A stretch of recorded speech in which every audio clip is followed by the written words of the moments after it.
Sometimes, exploring means returning to a nearby natural wonder after a couple of years away. I'm author and researcher Mike Luoma. The Burlington Sea Caves are accessible through Arthur Park in Burlington's North End.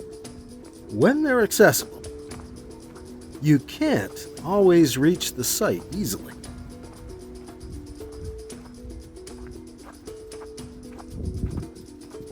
It's on the swampy, marshy edge of a pond in the Burlington Intervale, among the cattails. But when the pond freezes in the winter, you can walk right up to the entrance. The city even clears off the pond for public skating.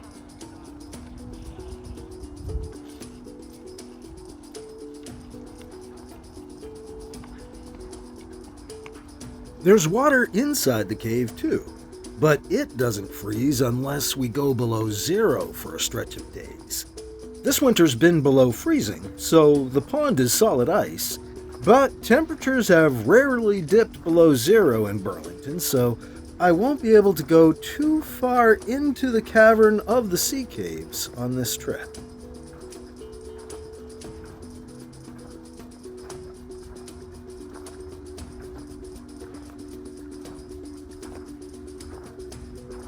It's been 3 years since I've visited. Seasonal access certainly makes it tougher to plan to go. And we have had a couple of warm winters. But also, you don't want to visit a place like this too often. It should never become ordinary.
Watch the icicles on the right wall.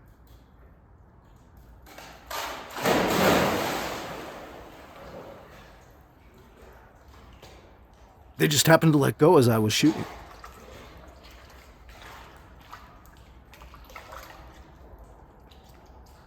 Locals used to call this the Devil's Den, which is kind of cool until you discover that settlers generally demonized the spirituality of indigenous people and renamed their sacred places Satan this and Devil that.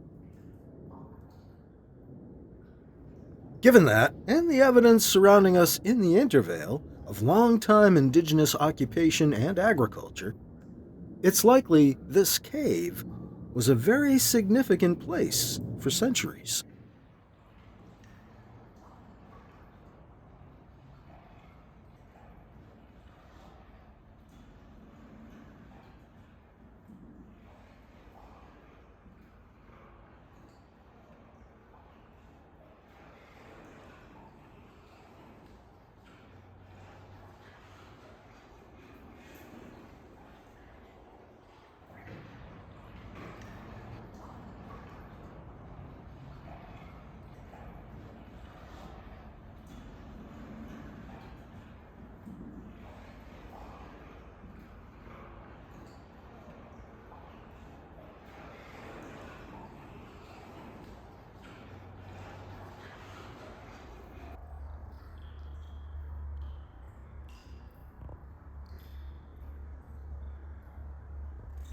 Though now called sea caves, thanks to the idea they were carved out by the waves of the Champlain Sea at the end of the Ice Age, this is now known to be incorrect.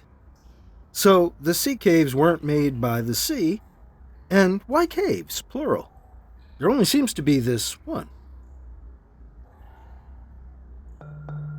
Well, no matter what they call it, the cavern's soaring and sweeping organic curves and brilliant colors are certainly captivating. Perhaps best to consider it a natural cathedral, a sacred space.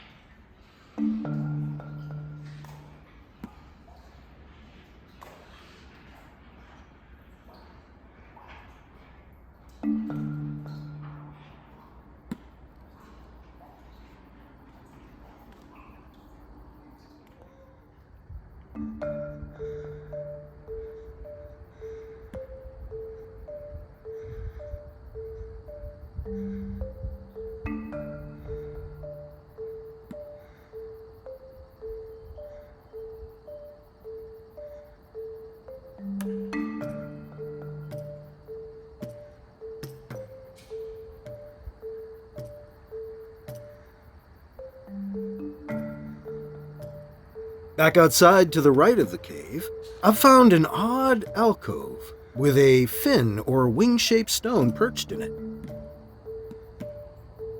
I've been finding this feature around the Champlain Valley and think it's man-made and could be ancient and of some significance.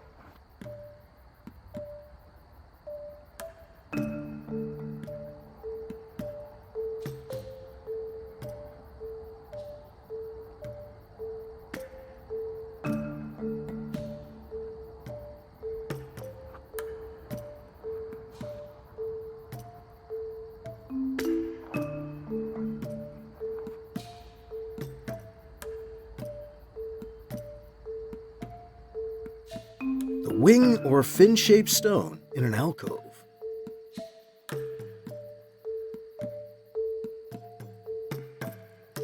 That isn't the only speculative stonework here. In what may be a more fanciful stretch, there could also be large-scale effigy work, giant fish forms on either side of the cave. Take a look. This roughly outlines the fish on the right.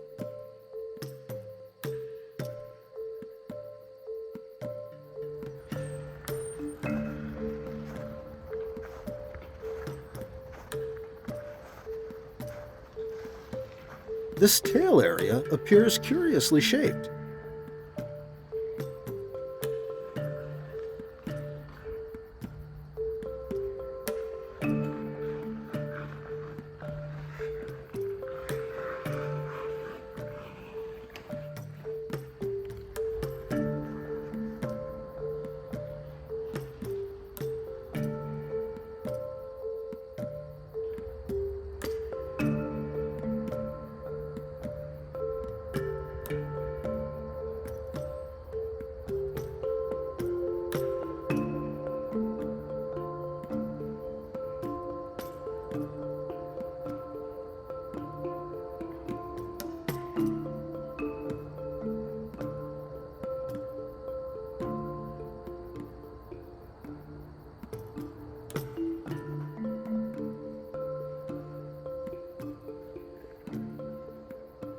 Here's a rough idea of the fish on the left. Although, the mouth might extend more there.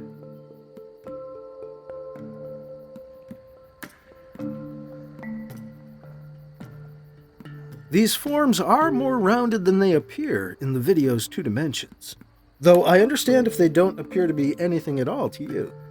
Enjoy the Intervale views while I indulge in my speculations.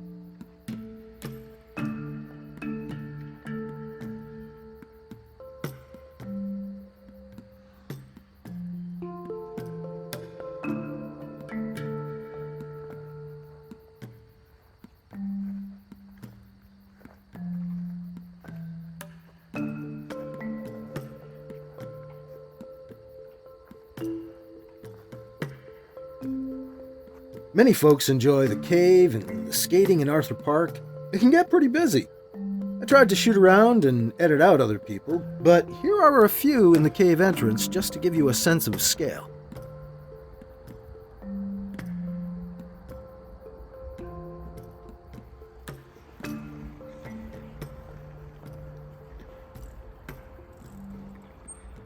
If you'd like to learn more about ancient stone mysteries of New England, come join our Facebook group.